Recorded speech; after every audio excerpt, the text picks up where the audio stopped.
You're listening to an Olive Pit production. Welcome to the show. I'll be your host. Let's get to it. Good morning and welcome to another edition of Look for the Helpers. We have a pretty good edition here today, I think. Morning. Today we've got Robyn Jackson with us. Hello. Yay. Of course, we have Dr. Nicole Navega. Hello. I forget if I have the clap. I didn't get clapped for. I mean, I don't have the clap. Let's just. I was looking for. That wasn't it. Oh, that's not okay. I found you have a soundboard. Today we're going to be talking about EMDR, right? One of my favorite topics. Yeah, I know. We've talked about having this guest in now a couple of times, and just scheduling and everything has kind of gotten in the way, but we finally got to it. Robyn, I believe, is pretty excited to be here. I am. Absolutely. Yeah. So, and we're very excited to have her. Robyn, we have to kind of get our traditions out of the way at first here. Okay. So we've got some icebreaker questions. Okay. Now, I have Robyn seems very. Robyn is scared of nothing, but for some reason she's afraid of this. I'm afraid of the unknown, Yeah, which is she's something like, I found out in okay, EMDR. what is So, this? I can pick one for you, or you can choose a category. okay, what are the category options? Well, I'll give you your category. Okay. I'm not going to say this word. Well, I'm going to have Nicole say this word for me. Do you remember the word? No. The one you gave me such a hard time for last time? Oh yeah, that's right. Quirky. Oh, you don't know the word quirky? I do knows know the it. word quirky. Quirky. Quirky. Thank you. Oh God. Okay. Okay, that's Go why. on. You know what? That's so. Quirky. Okay. Food and drink. Okay. Personal. Okay. General. Entertainment. Or have you ever? Which you think is bad, but it's not. They're not. They're They're like not. G-rated. I mean, we're not talking about like being in Nashville or anything. In Nashville. I'll let you pick one. Just go ahead and pick Okay. Oh. All right. Dealer's choice. Would you like to pick one, or would you like me to pick one for you, or do you want the same? What about? Well, I kind of like the same. I know. But what about entertainment? Okay, entertainment. Let's Look do at it. that. I have no idea what's in there. I don't by the know. way. I liked the last one we did though. That was a good one. If you were a wrestler, Oh gosh. Okay. what would be your entrance theme song, Oh and God. what would be your name? Oh gosh. I feel like I need a lot of time to think I about would this. need a lot of time to think about this. But the first thing that popped up into my brain, Okay. so I'm just going to give you the first thing that came up was "Welcome to the Jungle" by Guns N' I like Roses. it. That was the first thing that like popped it. into Yeah, my yeah, head. yeah. And what's the second part of it? And what would be your name? Oh,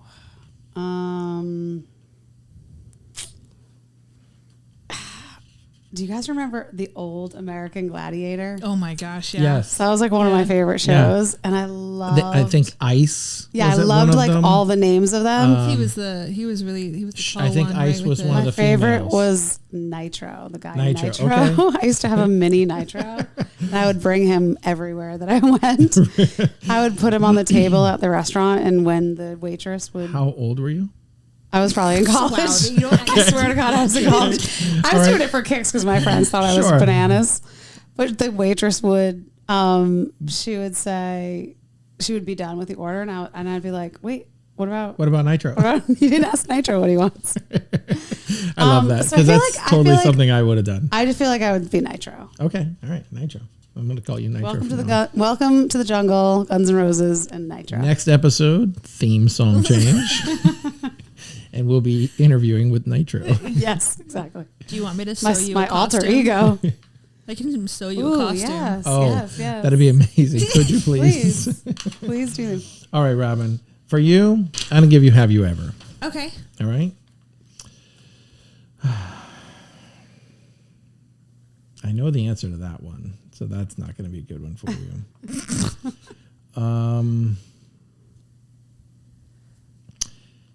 I know the answer to that one.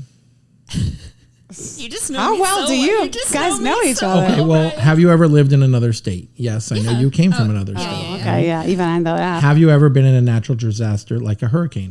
Well, as I know that. So, Well, why are these those? Why are I don't these- know. All right, so you know what? We'll do something else. We'll do sci-fi because I know you're kind of into some sci-fi stuff. If you could have a superpower, what would it be and why? It would be X-ray vision. X-ray vision? Yes. Now, why?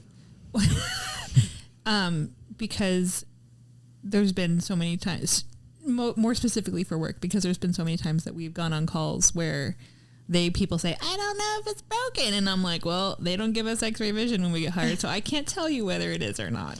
So it would probably... So purely for professional reasons. I didn't even think of the implications of that. Yes, purely for professional I wouldn't reasoning. mind X-ray vision either.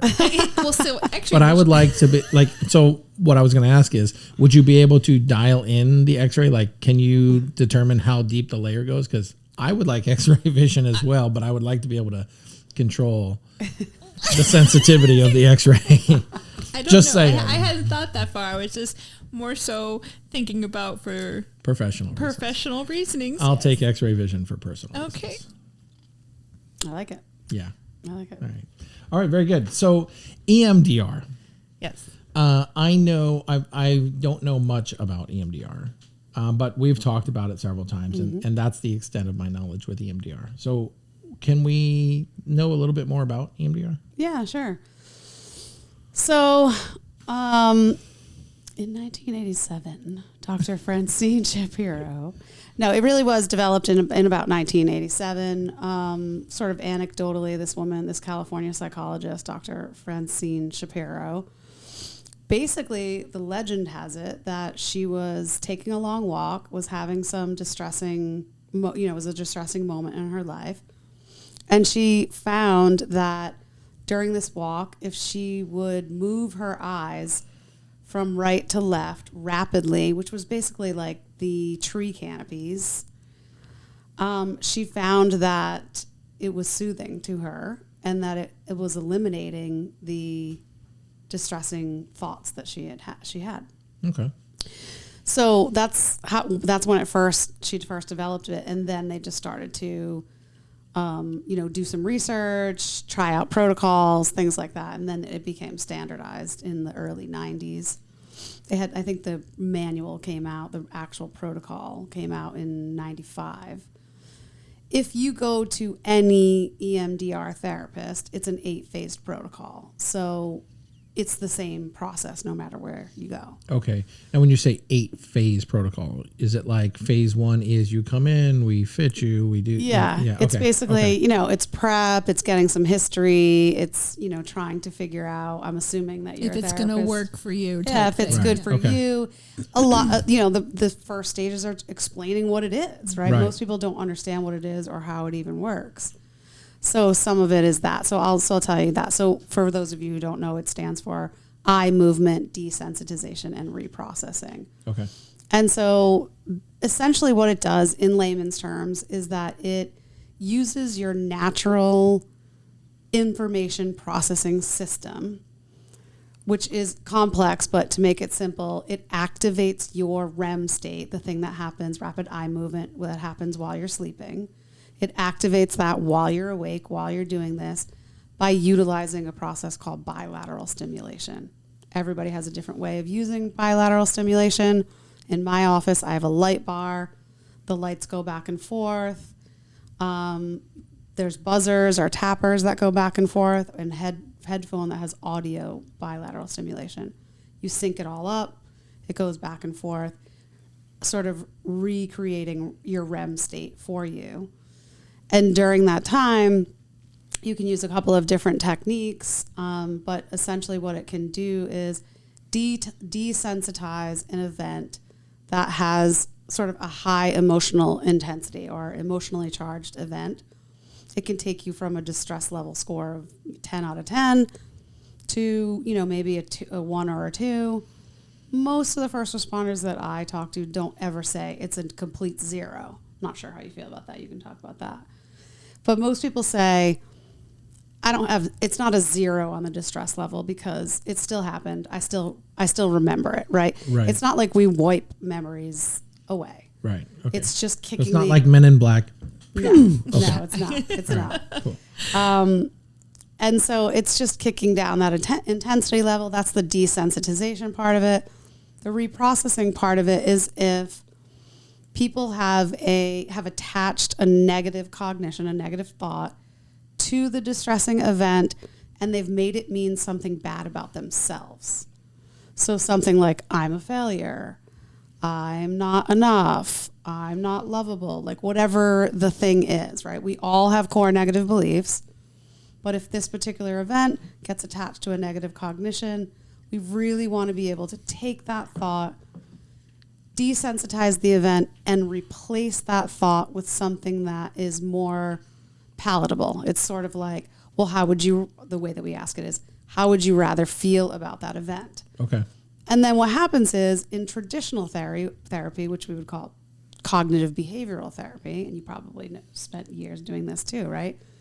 That we could talk about those things, right? We could talk about, I'll use an example as a call. Sometimes you guys come into my office and will say, not you guys, not you two, right? Anybody will come into my office and say, oh, we lost a pediatric arrest. It was devastating. And I wish that I took a fire guy in the back of my truck because I'd have another set of hands, right?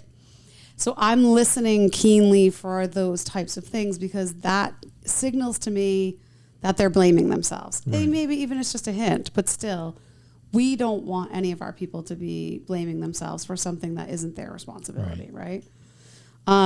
So we could talk for 10 years about that event, and I could say, and you could say, and you could say to the person, you did the best that you could. And so we identify that as the replacement thought, perhaps, but there's something that's happening inside of the brain when you use EMDR that the brain does the work for you. Okay. Because it doesn't matter if I tell you you did the best that you could if you don't believe it, Right. right? So there's something happening where it creates a new neural pathway that allows you to recognize, and your brain sort of goes like, boom, right? The light goes off and your brain makes that connection and is like, oh yeah, I'm lovable. I did the best that I could, or whatever the thing is, right? And that's how it goes. That's the idea of it in general, how it works. Okay. But I've seen it be completely transformative for people, even as little as one session. Really? The data on it is that it's one of the number one trauma treatments. It's had about 30 randomized control trials, so it's an evidence-based practice. And the stats say that for a one-time single event, which obviously is not possible for first responders because there's not a one-time single event. Right. But for one-time events, and calls are in some ways one-time events because they're not long-term. It's not a long-term abusive relationship that someone's processing. It's a Sure. one-time event. So we can take one call at a time, right? We could just do one call at a time. But I've seen people have a massive transformation in 45 minutes. Really? Yeah. And now you do this Yes. in your office? Yes. Okay. Mm-hmm. All right. And then I'm assuming, just like any other kind of medical treatment, every other kind of medical treatment, some will respond and some will not. Right? Yeah. This is not a one size fits all. No, it's not for everyone. And anecdotally, like how I see it, my experience has been that if you don't believe that it works, if you come in and you think it's hocus pocus, it's not going to work likely for you. The other thing that I learned the hard way is that if you have someone who is like an uber perfectionist, it's hard for perfectionists to tolerate the first few minutes. You may remember this when you first did it. The first few minutes, one of the things that we do as the lights are running or the bilateral stimulation is going, essentially it's a script, and we say to you after the light runs, we say, depending on what technique we're using, we might say, what's coming up for you now? Or if we're trying to just desensitize the event, we would say, coming back to the original targeted event, what's changed now? Because we're trying to change the image, right? Lessen the intensity of it. And they'll say nothing. And then I'll go, okay, we're going to keep going. You run the light again. And then you say, what's coming up for you now? Nothing. Run it again. What's coming up for you now? Nothing. Sometimes what happens is that your brain needs to settle down, right? Your brain's sitting in front of a light. You don't know what's happening. You're like, this is like voodoo. Some people call it the voodoo stick in my office, right? The light going back and forth. Because a lot of people leave and they're like, whoa, I don't even know how that worked, but like it feels like magic. So they're a little bit skeptical about it. But the people who are perfectionists have a hard time with sitting with the nothing's happening because your brain just hasn't settled in yet. So perfectionists tend to default to their core negative belief, which is, I'm so broken that even this won't work for me. I'm watching Robyn respond. And when you said perfectionist, Robyn and I have recently worked on some projects together, and very much a perfectionist. Robyn many of you is are. Yeah. So it was interesting to watch while you were talking. She just because I remember the talks with my therapist at the beginning, because I also was extremely skeptical because my husband had gone through it and he was like, yeah, it works and it worked great for me, and I'm like, I don't think that this is. I don't think that that's possible. It sounds like hypnotism, and I've never been like a, and went through the steps with my therapist. She's like, we have to make sure you're able to even like accept it, right? Like in your brain, did all that, and she's like, you're kind of still like on the cusp, but I think we should try it. And I'm like, okay.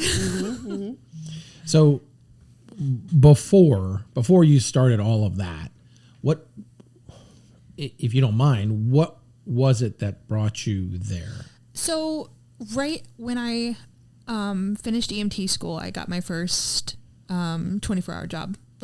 And I had a pediatric code 3 months into my career. It was a pediatric abuse type thing.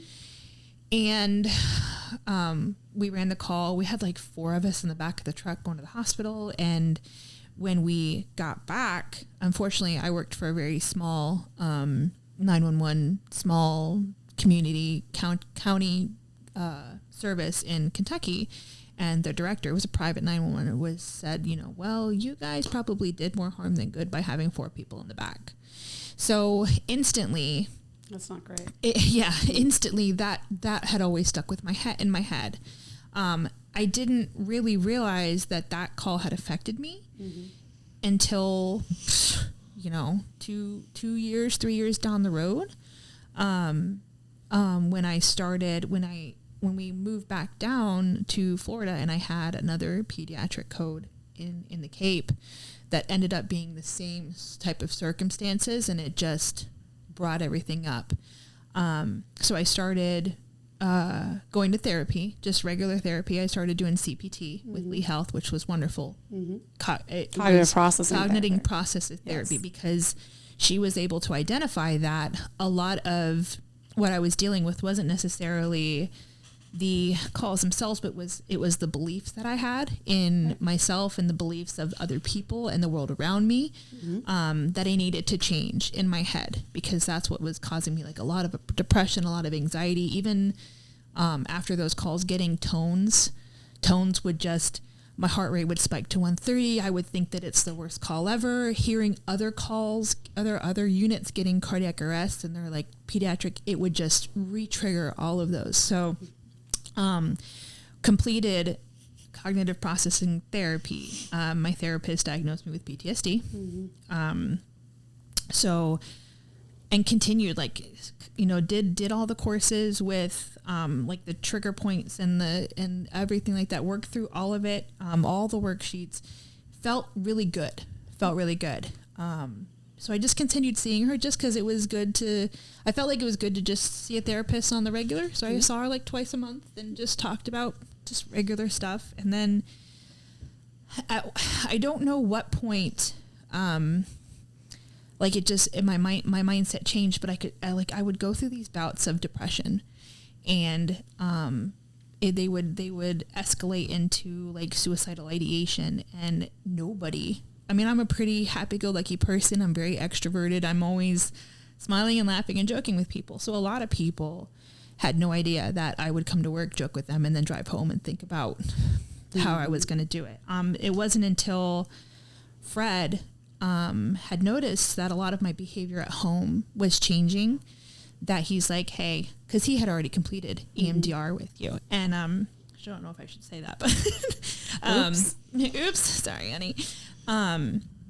But he recognized a lot of like what I was going through. And he's just like, you need to go talk to somebody, and this is what you need to do.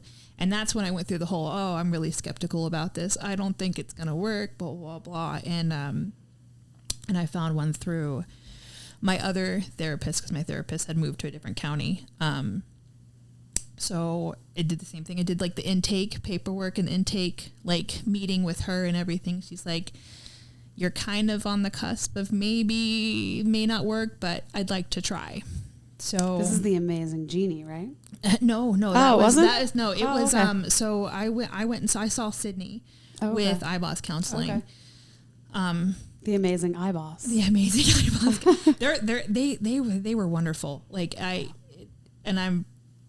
would absolutely go see her again. I told her, I'm like, just keep me on your payroll, because you never know when I'm going to need you. And shout out to iBoss, because they do see a ton of first responders, and they know first responders, and they know how to do the work. And I think that was the big, especially with Jeannie, that was one of the biggest things with Jeannie, is Jeannie kind of knew like what we go through, even though she's never been one herself, right. But she helps a lot of us, so she knows exactly like what we deal with and what we go through. Well, Jeannie completed the clinician awareness program through the Florida Firefighters Health and Safety Collaborative. I did not know that part. Yes. So that would be why she was at the training that I was at. Yeah. That would be why she responds really well to us. Yeah.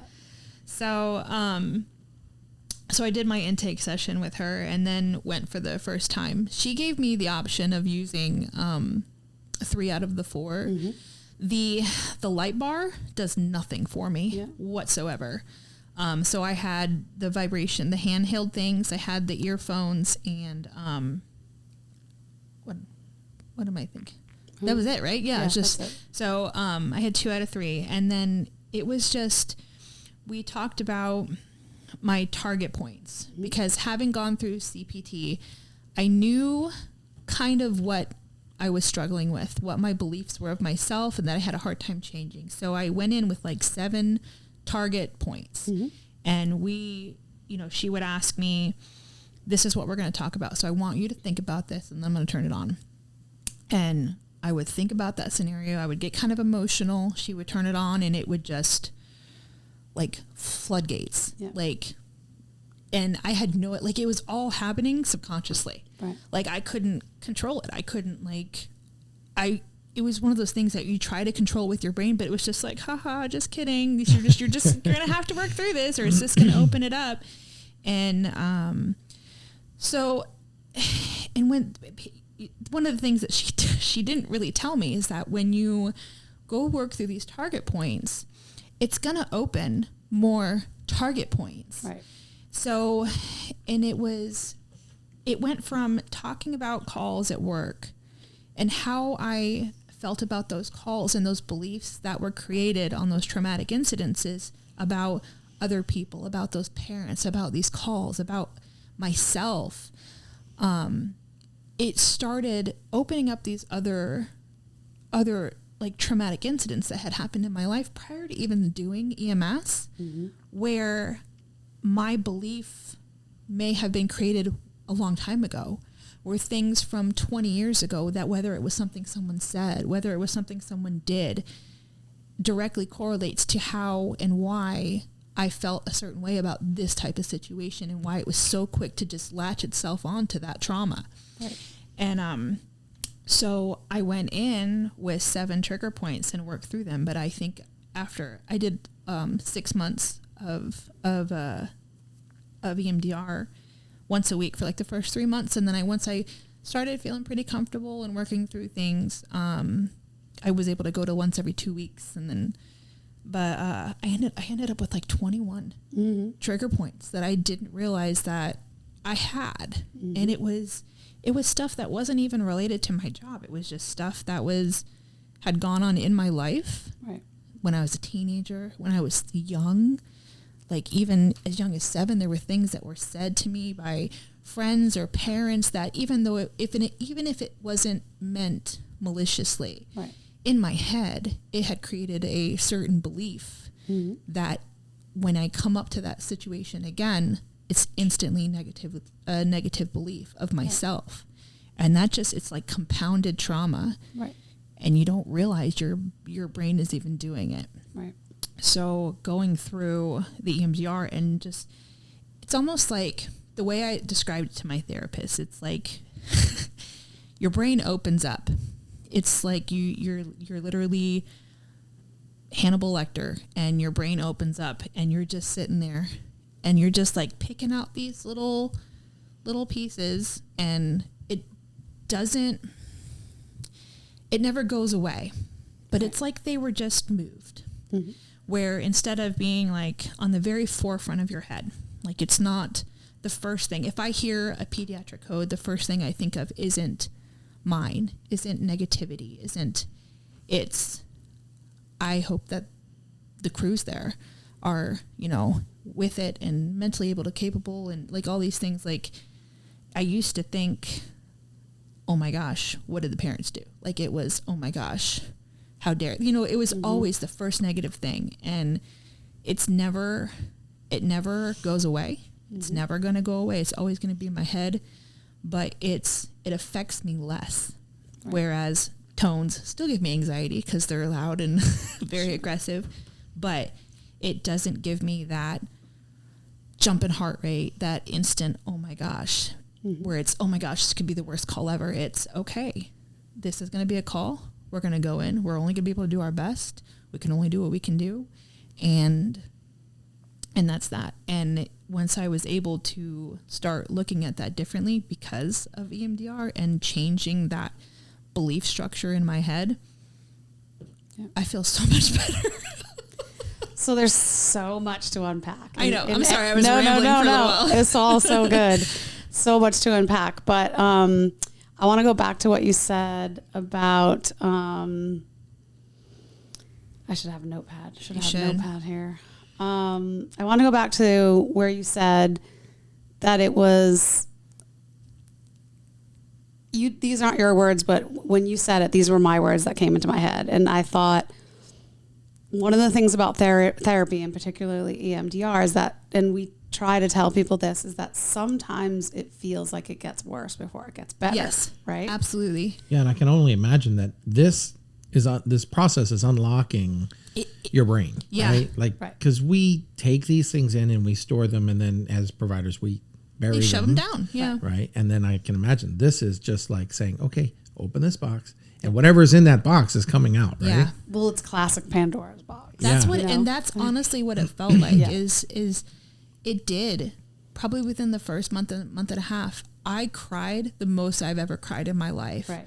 And it wasn't even related to work. It was related to like relationships with my parents and relationships with my friends and things that I thought I had processed, but I hadn't fully processed because I didn't remember all of it. I didn't have a full understanding of the situation. So it was a rough couple first months. Yeah. And that's the power of our neural memory network, which is why we try to do so much prep up front, to get a good sense of like what might be in there, right? Like what are we going to come up against when we get you in front of the light? Or I say in front of the light. But I guess my question to you is, because I find that with some people, too many people, there's this happens, right? They have a session, they feel worse, and then they don't want to do it again. which is one of the things that we just do not want to happen, because all it does is exacerbate the anxiety that they already have. And so it's like reinforcing the anxiety. Yeah. So I try to get people to come back and do it again. But they've already created a negative belief with it. Right. They've already done it. And again, that's why I mentioned the perfectionist, because I think it's those people who feel like this can't possibly work on me because I'm so broken. Yeah. But so what would you say to those people who, and it's from all different, like it's police officers, it's fire, right? It's everybody. What would you say to those people who feel like I did it, I had a tremendous amount of anxiety while I was doing it, maybe I felt worse afterwards? What would you say to them to get them back to say like this does work? Yeah, besides the obvious, right? I think one of the most important things that was for me was I had something to kind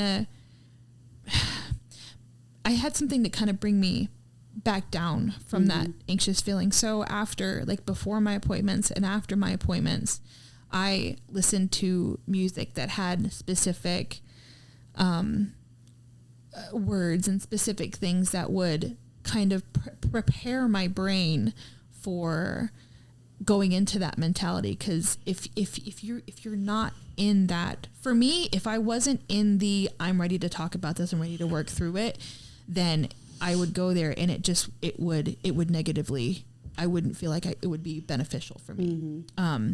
So like you have to be in the right state of mind to go do it. I had to put myself in the right state of mind. I had to have like an hour before my appointment to just kind of breathe and take deep breaths and be like, okay, this is the target point that I'm, I know we're going to work on today. Let me think about, that, to just kind of prep it. And then I would listen to like super soft classical music on the way there, stuff that would calm me. And because I knew that from prior sessions that I was going to feel that anxiety. I was going to feel, I knew that I couldn't go in there with already feeling that I had to somehow calm myself, because I would be able to make it less intense of a feeling by the time we were done. And then I would continue that same at home. I would listen to classical music that didn't have words. That way I could process everything. And one of the most important things that my therapist taught me afterwards was to take an hour or two after your session to just sit in the quiet and think about what you processed. Think about everything that happened. Think about, because that's part of the process thing. It's not like you do it for an hour and it's fixed. Right.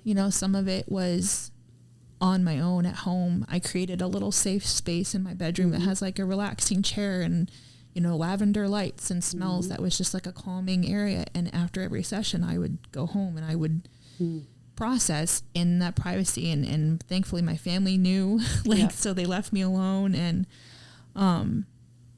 but I think that the key for me, because I was also very skeptical before going, was knowing that I am a perfectionist, and if I didn't go in with the right mindset for it, that I wasn't going to be successful in it.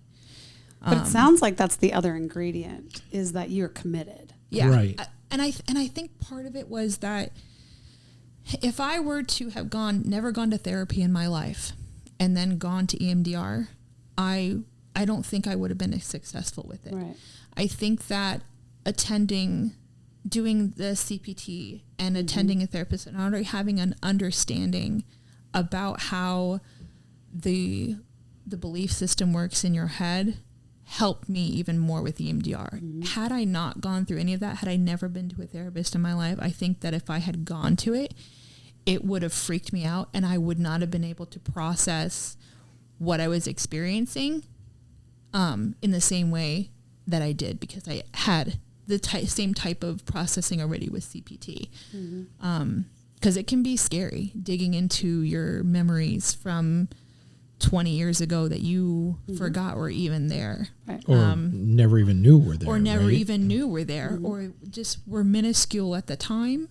Right. But now compounded, you don't realize they're problems that have affected you as an adult. Right. So I don't know. I feel like for the lay person that maybe just be doing it for the first time, it may feel a little aggressive. But I can tell you from experience that it works. I just don't know if it's because I had already had an understanding of how my brain functioned for me to be able to be successful in that therapy. I think you are giving some really good tips about the pre-work that you were doing, you know, like prepping yourself with that, you know, the music or the mindset, you know, coming back to your house and not just having that space, but in having the family involved and knowing like, this is what I'm going to do when I get back. I think that's some really, really good advice for people. And thankfully, like they were super supportive about it. And even, you know, my son who's 12, he knows how I was last year and everything. And, you know, I would talk to him about therapy and always touted it as a positive thing, because a lot of people can look at mental health and look at needing to go talk to it as a weakness. And it's not, because it's strength. It is strength. It took a lot. It was probably the hardest thing I've ever done in my 37 years of life. Yep. And I've done a lot of things in my 37 years of life. And that was the toughest thing I've ever done. And now when you get to your lowest of your low, and then you have that support system and you come out of it, it only makes you want to help other people do the same thing, because you can see yourself in them, and you know how their brain is and how their brain is working and what they've been through and what they're going through up here. And it just makes you want to be like, hey, you can come out of this on the other side. Like I'm telling you, it's like this whole self-actualization thing is major. So I think being very even vocal about it with my son, being, you know, 11 last year, going through that. Now he's been dealing with some stuff at school, and he's like, I want to go talk to a therapist at 12 years old. And I'm like, buddy, I am so proud of you, because for you to recognize at 12 years old that there's something not that you haven't worked out up here, and that you might need to talk to somebody that's not mommy and daddy. Right. I got you. Let's go. That's such a win. That's such a win. It is. Yeah. That's awesome. I love it. So it sounds like too that intense self-awareness is one of the things that helped you. Yeah. I think, I don't know if you know Maslow's hierarchy of needs, but when it comes to like my physiological needs were met, my home and my safety, security, my needs were met.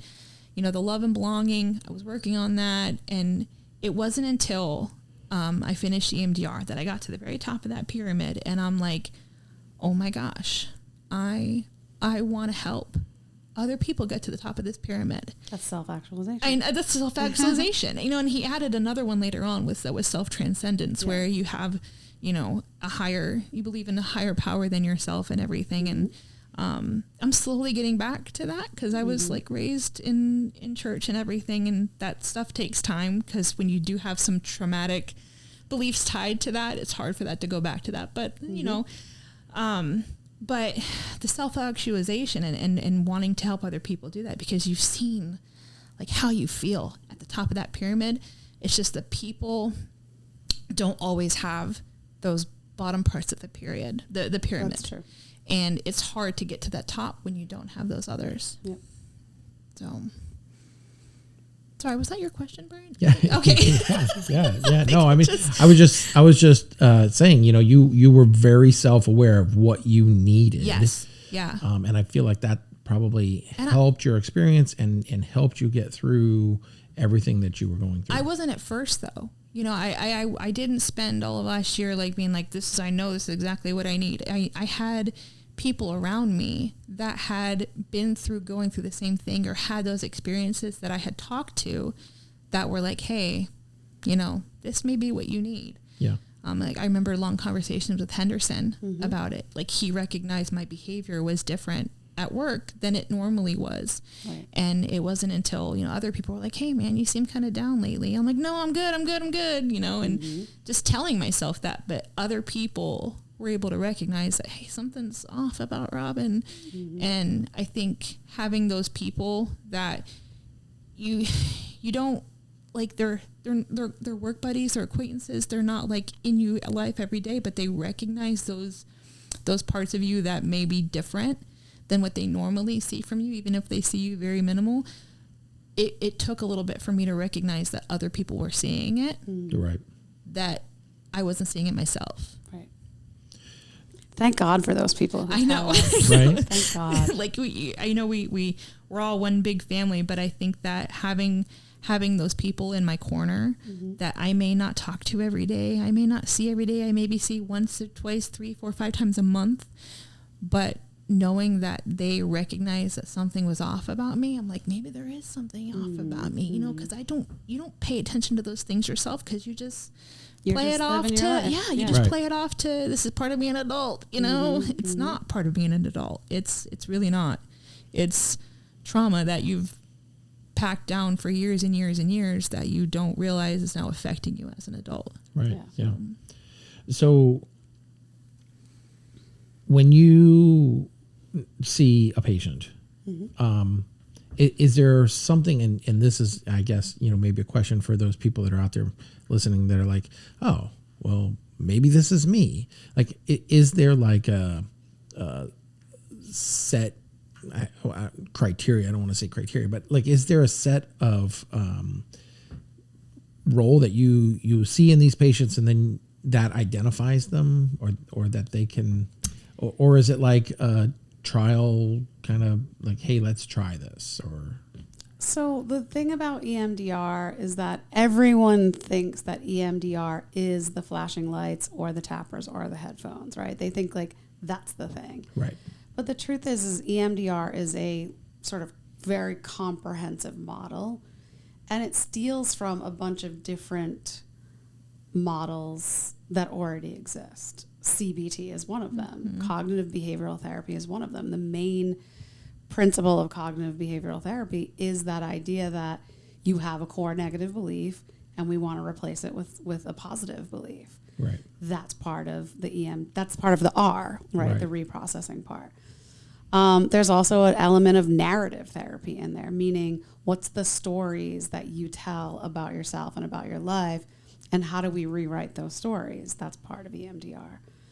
Looking at, you know, a little bit of people's trauma history, both big T trauma, meaning physical abuse, sexual abuse, maybe witnessing, you know, a traumatic death at an early age before the age of 18, and little T traumas. You know, you said something earlier that I wanted to, when I said there's so much to unpack. You mentioned what I would call a little T trauma, or what we would call a little T trauma, which is, you know, just an example is like, you're 8, you're on a soccer league, you idolize your coach, and you one day accidentally, you know, score one for the other team, right? You kick it in the other net, and your coach flips out and tells you you're stupid and you'll never amount to anything, right? Right. People probably wouldn't be like, that's traumatizing. Well, yeah, it is to an 8-year-old when you idolize your coach and you've been humiliated, right? Yep. And so that has a residue. And so people come in with all sorts of things that other people may not call trauma, but it's stuck. And they live in this world where they think, I'm never going to amount to anything because my coach told me that when I was 8, right? And it's tucked away somewhere deep, deep, deep, deep, deep. But when the right elements hit, it pops up again, right? So there's that. But there's also people who come in with things that they're trying to work on that have nothing to do with trauma, that are, you know, maybe studying for the national paramedic exam, and they've, you know, having a tough time doing it. And we can anchor in all sorts of positive beliefs, and we're not talking or looking at trauma at all. So, I mean, the main thing for a therapist who's doing EMDR is to just listen closely to what's happening for them at that moment, and try to tease, you know, help them tease out what's the most important thing that you want to work on right now. And we can do EMDR things that have nothing to do with sitting in front of a light too. Okay. All right. Right. And then sometimes we can go to the light. I like to say that. Go to the light. Don't go to the light. Don't go to the light. We can, do use bilateral stimulation to kind of anchor in some other stuff that we want to anchor in for people. All right. I had someone recently, we've been working on the paramedic exam for months and months and months. This was a couple of months ago. And it was a fire guy, and he sent me the screenshot of his passing thing, right? Yeah. Like there's nothing more wonderful than that, right? Right. Yeah. And again, it has nothing to do with trauma. And that's amazing too, that, this is a wonderful tool for people like Robyn. But also there's that other avenue to be able to help people. Yep. And anytime you think about mood stuff, right? People that have mood stuff, and we all do, right? Like we have moods. We sometimes are good, sometimes they're not good. So somebody with who has extreme anger issues, anger, depressive symptoms of anxiety, right? The truth is that there is no such thing as having depressive symptoms without having anxiety symptoms. It's just, and vice versa, right? It's just a matter of which one's manifesting itself for you. Right. Some people tend to, the anxiety manifests more than the depressive symptoms manifest, but they live together. They're siblings. They don't go anywhere without each other. Kind of like Inside Out, the movie, right? You get to see some of those like pieces of. I've never seen that movie. You would love it. Oh my God, you would so love it. But what I was going to say is just that we can work on any of those different things, pieces of anxiety. It doesn't have to be trauma. It happens to be the number one trauma treatment. But we can take certain symptoms that people are having, like the paramedic exam. A lot of it's fear, right? A lot of that's fear underneath it, or maybe they haven't. First of all, I have more than one person that comes in for that type of stuff. But sometimes it's the negative self-talk. It's like, oh, I already failed it.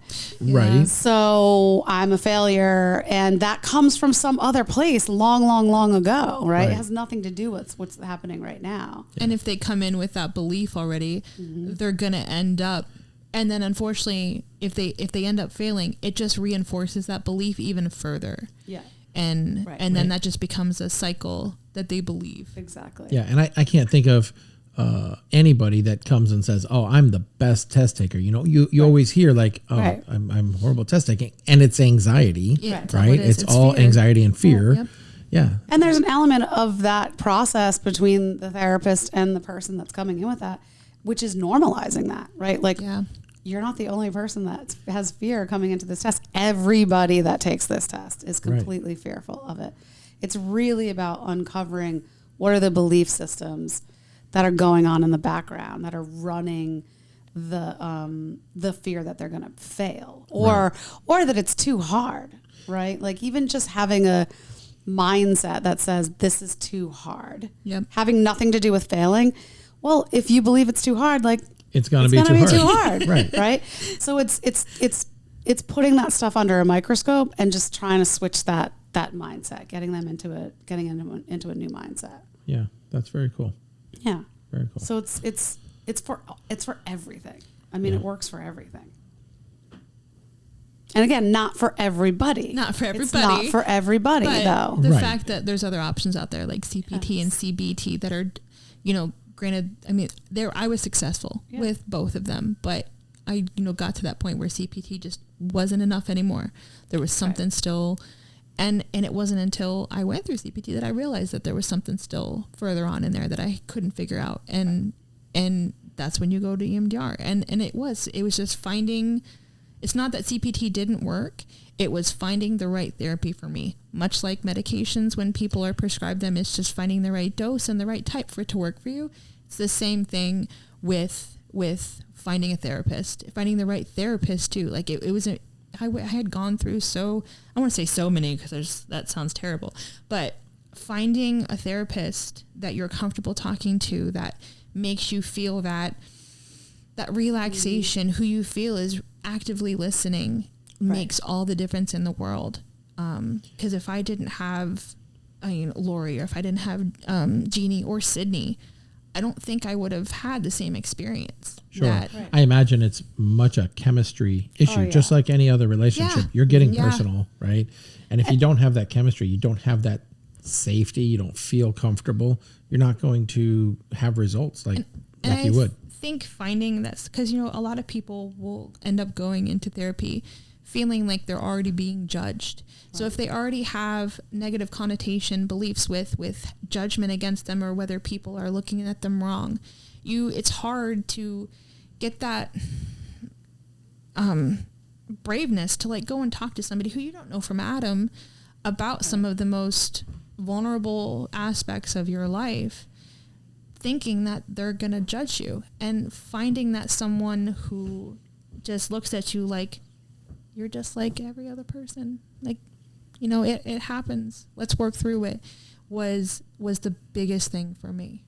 There's a lot of research that says that it doesn't matter what modality the therapist uses for treatment, it's the relationship between the therapist and the patient that is most important. Yeah, that doesn't surprise me at all. Yeah, right? there's tons of research. I think it really has to do with that being comfortable and being able to open up, because nobody wants to be vulnerable with somebody that they're not comfortable with. That's just never going to happen. I want to touch on one thing too that you just said. You talked about, you were sort of like, you took a breath. You were like, finding the therapist that makes you relax, right? And I think that's the thing that we haven't talked about EMDR, and I want to hear your thoughts about this, is that the difference, I think, between CBT, CPT, and even something that's the other number one trauma treatment or the top three. Those are the top three trauma treatments: CPT, EMDR, and what's called prolonged exposure therapy. Mm-hmm. And what I think the difference is with EMDR is that there's a heavy focus on tuning into your body or dropping into your body in between the sets, meaning the bilateral stimulation sets. At least that's my approach, is to drop into your body, to start to focus on the fact that if you breathe while we're doing this, you can start to notice your body calm down. You can start to see that, especially if you teach them ahead of time, right? You teach them that on the inhale, my shoulders scrunch up, I become contracted. On the exhale, you're relaxing. I can feel my shoulders drop. I can feel my body start to sink into the chair.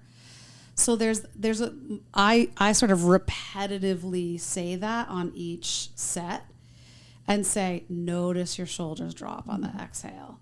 So before we go into the next set again, each time we're calming the body, we're tuning into the body. So we do a lot of prep work with that too, to kind of calm the body, because my favorite traumatologist, Dr. Bessel van der Kolk, who wrote The Body Keeps the Score, my favorite quote of his is that you cannot have trauma inside of a calm body. If you have a calm body, you're not experiencing trauma. You're not having a traumatic response. So there might be a traumatic event happening, but if your body is calm and you're breathing through it, like, your body is not processing that as trauma. So I think that's the difference between EMDR and everything else, is that there's just a bigger focus on paying attention to the body. And I think I was on another podcast recently talking about this, that our institutions, our educational system has done all of us a disservice because no one taught us about the body. Yeah. Right. If you were trained before 2015, even, to be honest, lots of schools even after 2015 aren't training it today. They're still not training. That trauma is held in the body. It's not a psychological issue. It's a neurobiophysiological process. And if you're trained before recently, you don't know that. No one taught you that. You have to learn it on your own by learning EMDR or some other skill like that. So there's a lot of therapists who are, have their degrees, but they don't understand this process. They don't get it unless they've really learned from a guy like Bessel van der Kolk or what's called somatic therapy, which is about processing this stuff that's held in your body, because trauma's held in every single cell of your body still. Yeah. I think that's one of the things that I noticed my therapist did is when she would let me pick which topic, which trigger point I wanted to talk about, which I felt was very important. Because there were some days where since I would do my calming before, I knew in my head what I felt like I could mentally handle that day and what I couldn't. So she would, go through, this is what we have left. And I would pick one, and we would briefly talk about it beforehand. She's like, when you say this, or when this happens, or when you think about that traumatic event, what do you feel? Like, just asking me, what do you feel was the biggest thing. And, I would pay more attention to, like, my breathing would get a little bit more faster. I could feel my heart rate going a little bit faster, but then also that warm feeling in your body where you have anxiety or something happens and it just kind of washes over you. You get punched in the stomach, you get the wind knocked out of you, that type of feeling. Right. I'm like, okay, that's what I'm feeling. And she's like, okay, so we're going to think about the thing, we're going to think about the event, and then we're going to go through it. And then we would do it. And then, I would start crying in the middle of, the thing. It would just start flowing and start affecting me. And then we'd come out of it, and she'd be like, okay, she's like, take a few seconds. She's like, take some deep breaths. What came up? What are you feeling? What, did anything new come up? Like, it was the right questions. She would ask the right questions, and she would say the right things. And I think the biggest thing was taking that extra few seconds after the vibration and the sounds to just deep breaths. She talked very extensively about box breathing, what the Navy SEALs did. She's like, because when you get to that state of anxiety and that state of heightened, you don't realize your body's, you don't realize you're breathing so quickly. Right. So she's like, so we'll just do some box breathing, process that thought, and then we'll talk about it in the extent if we need to afterwards. Okay. But it was just, she knew how my body worked, what my body responded to, and the right things to say and to have me do to make sure that it didn't hit me like a ton of bricks. Right. And that was so important. Yeah. And I think that any good therapist is going to check in with their patient as they walk through the door to figure out, is today the day we're doing EMDR or not, right? She asks me that every single time. Right. She's like, what are we feeling today? Yeah, exactly. And so, because I have people who come in and because I'm I'm an EMDR cheerleader, much like you are. Yeah. So, because once you know how powerful it is, you want everybody to do it because you know how powerful it is. So I think people who know I'm an EMDR cheerleader, they come in and they feel, and this is probably something that I have to look at myself, right, is to be like, maybe I need to tone down my EMDR cheerleading a little bit, because they would come in and they would feel badly that they didn't want to do it. And I'm like, no. No, you don't need to feel like I'm going to force you to do it. I'm never going to force you to do anything that you don't want to do. Well, you need to be in the right state of mind. Yeah. The therapist needs to know, what does the rest of your day look like today, right? Because if you're going to a wedding, we're not doing EMDR today. Or if you're going to work, sometimes people would say, I want to come in, before my night shift or something. No, we're not doing. Not. Yeah, you can come in, but we're going to keep it real light because you got to go to work in 2 hours, and you've got that residual. Yeah. So, any good therapist is going to do that stuff. Right. And all people who go to therapy should know that they can say, not today. I don't want to talk about anything heavy today. Yeah. Right. Just not in the right state of mind. Right. You can drive that conversation, and any good therapist is going to follow your lead. Yeah. It's all about, we as therapists have to trust that our patients know better than we know about how they're doing. Right. Yeah. Well, so I'm really excited about this episode. This is absolutely fantastic, Robyn. I'm so happy that you wanted to come in and wanted to be so open. This was fantastic. I'm just hoping that more people, because I've even had people off duty text me and say, hey, have you done this? Because anytime someone says something, I'm always like, have you thought about EMDR? And oh, I don't believe in that. And I'm like, okay. I'm you and your EMDR, stop it. And I'm like, But I think that a lot of people remember me, how I was a year ago and what mentality I was and how I was grumpy and how I wasn't in the best of moods. And they see me now and they're like, wow, you know, you're transformed. What's changed? And it's like, oh, well, because a lot of, you know, with the weight loss over the last year, it's like, you don't realize until you fix like your mental health and your emotional health that your physical health falls along with it. Sure. Like you don't realize how much all those things are tied together. So it's like, oh, well, you know, what are you doing to lose weight? And I'm like, I fix it up here. Yeah. It's a shedding. Like it's a shedding, you know, it's it makes sense. It's so true. It's so true. It's amazing. So, and I'm so happy for you that you've had this experience and that you're feeling so good. I love it. Don't think I'd be in the same place.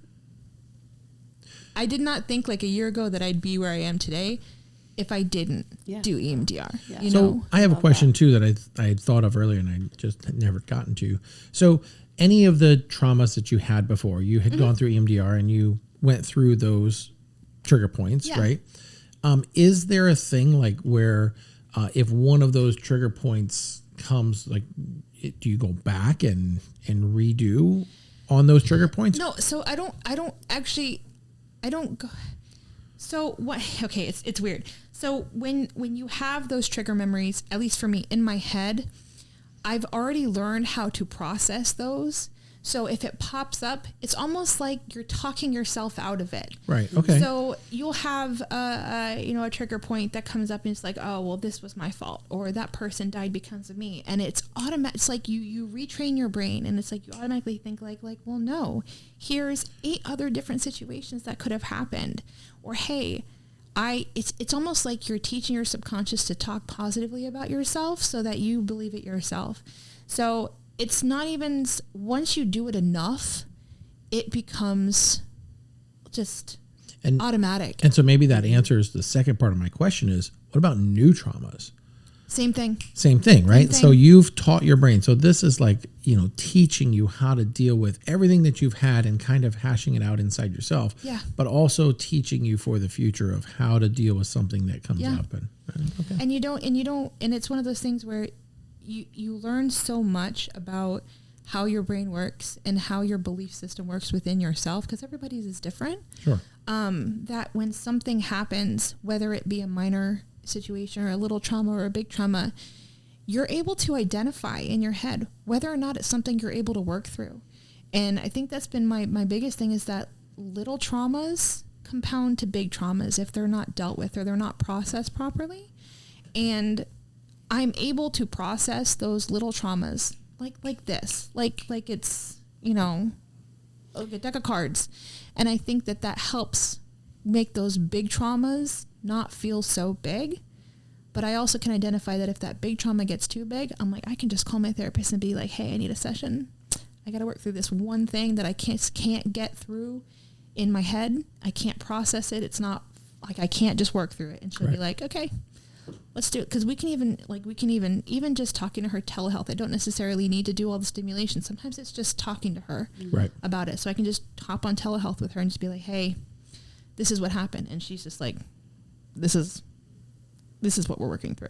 Yeah. And, but I think having that, like this atomic or autonomic like reaction in your brain that just says, hey, fix these little things. That's not true, Robyn. That didn't happen. That's not going to happen that way. Don't think like that. Really, come on now, type thing in your head, like a little elf.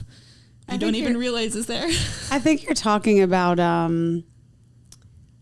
mastering self-awareness. Right. Yeah. It's like you've mastered the ability. I also would argue that meditation would give you this same skill if people would stick to it and do it for a long period of time, because you become your best sort of witness of yourself. Right. And that goes a little bit back to how we drop into our bodies in EMDR too. So we're paying attention to our entire physiology, including what our thoughts are, but also what's happening in our bodies. And so you just become an expert at knowing yourself. Right. It's weird.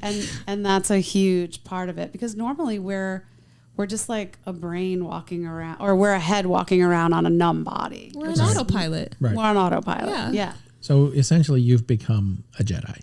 Yes. Yeah. Okay. Yeah. Oh, I love it. Yeah.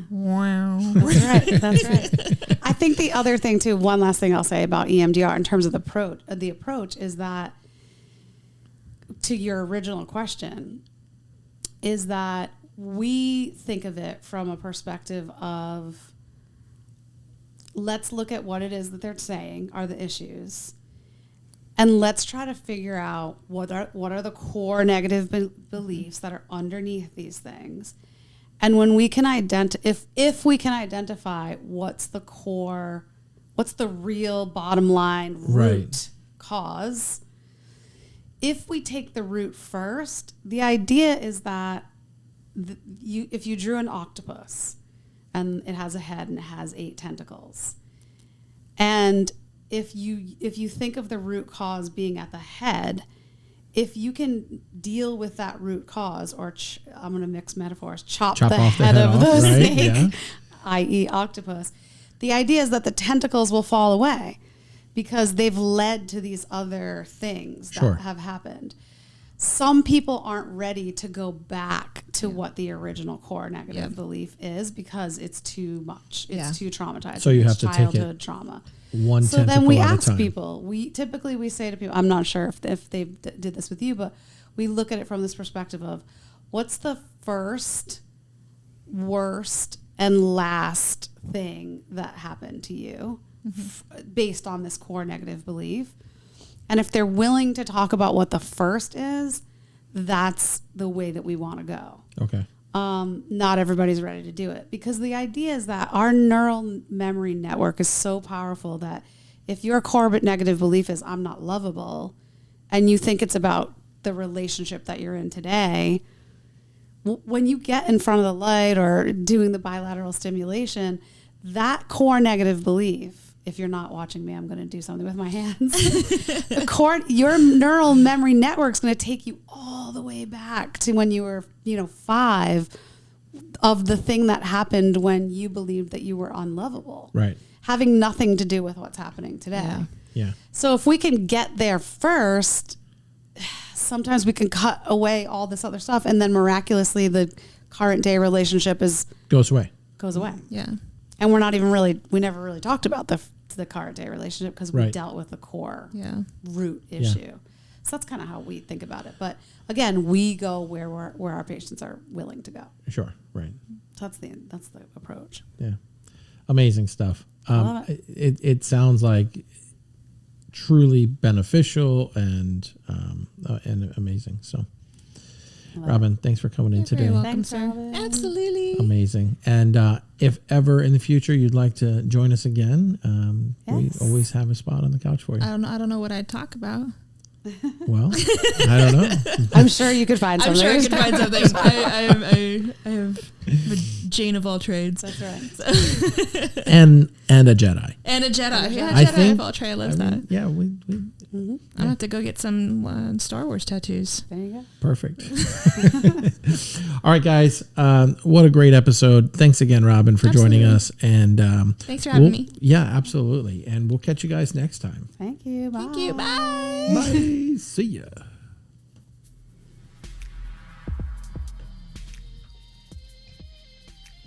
This has been an Olive Pit production. We hope you enjoyed the show. Thanks for listening.